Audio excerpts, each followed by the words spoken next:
Happy New Year. Welcome to 2020. In this series, I've covered some of the different concepts that I believe is really interesting for SAP integration in 2020. One of the things we'll see a lot more to is citizen integration, and at least as a way of understanding how we can deal with this.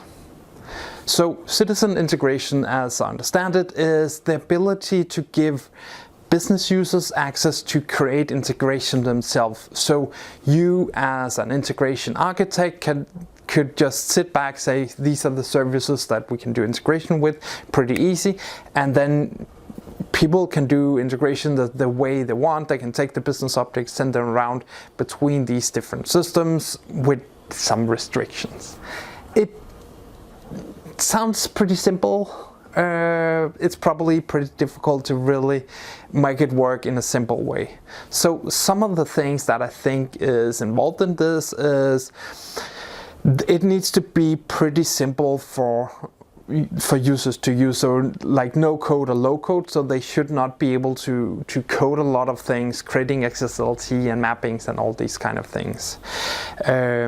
So it should be possible to monitor. I guess that's probably the easy part.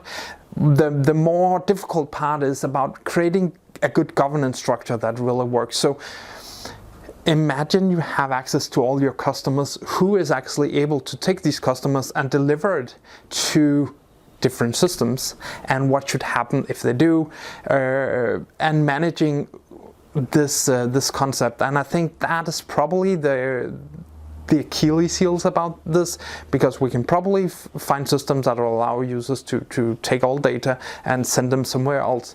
But if we want to govern it really tight, it's probably getting a little more challenging. It obviously needs to be scalable. It's not just that you want to be able to do it between two systems, but it needs to be a lot more flexible.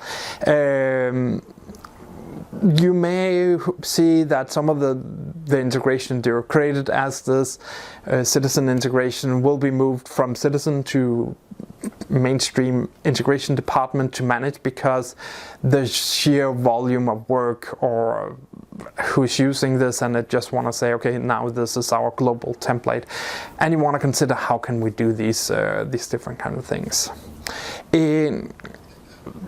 Self-service is pretty simple. It's also been done in different areas, and I think BI is a couple of steps ahead.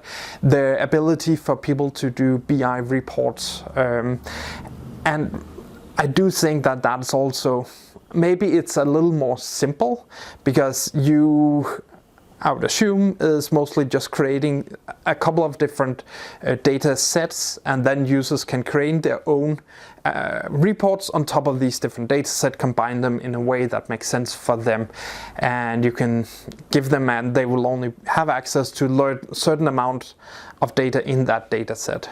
With integration, I guess it becomes a lot more difficult. How do you actually define these data sets that users can use and send somewhere?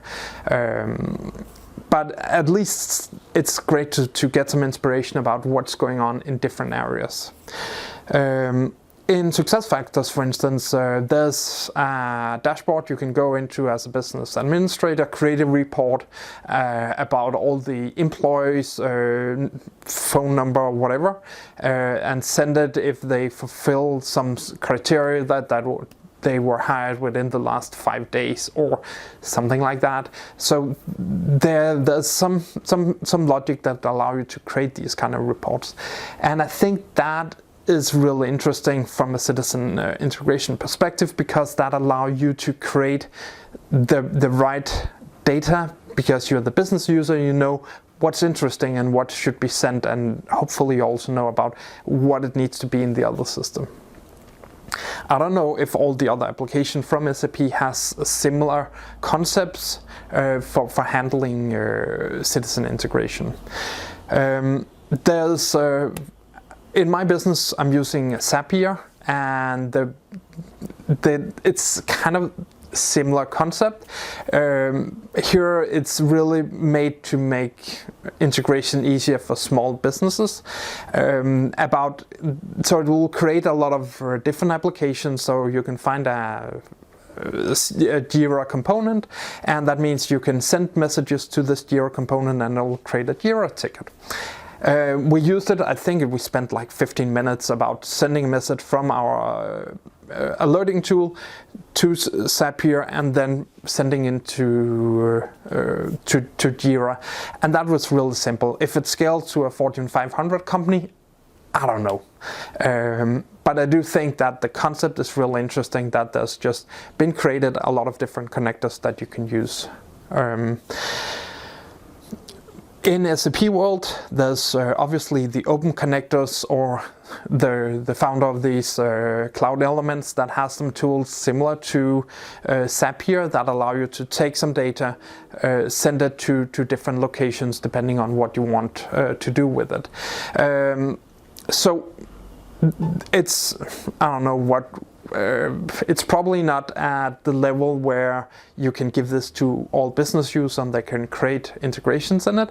I think it's interesting with these tools, what they can do and what that will happen to them. I'm not sure if we will see that most customers or SAP customers will be having their own self-service integration department or a tool that they're managing to run all of this integration in. Maybe it's just about understanding what can be done in this regards, and then we may see some approaches towards that. So I'm really looking forward to see what will happen in this perspective with regards to self-service integration. It's not something that I will expect we will see all customers go out and implement in 2020. If you like this video, give it a like.